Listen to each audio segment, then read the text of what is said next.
This is how we measure AC current with a clamp meter.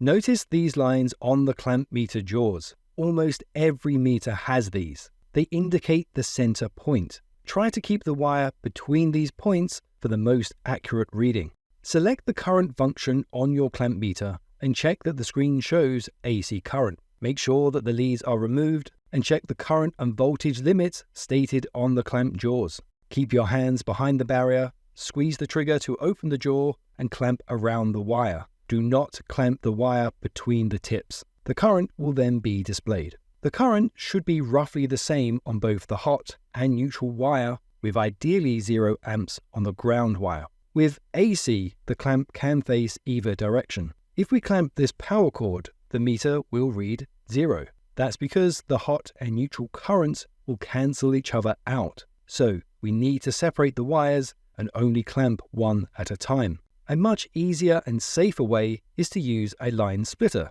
We just plug this into the outlet and then plug our appliance into this. Then we clamp around the device to read the current. If the current is very small, we can use the 10x section, which will simply multiply the value by 10. So we must therefore divide this value by 10. Alternatively, for small currents, we can wrap the wire around the clamp to increase the current reading, but we have to divide this by the number of turns. And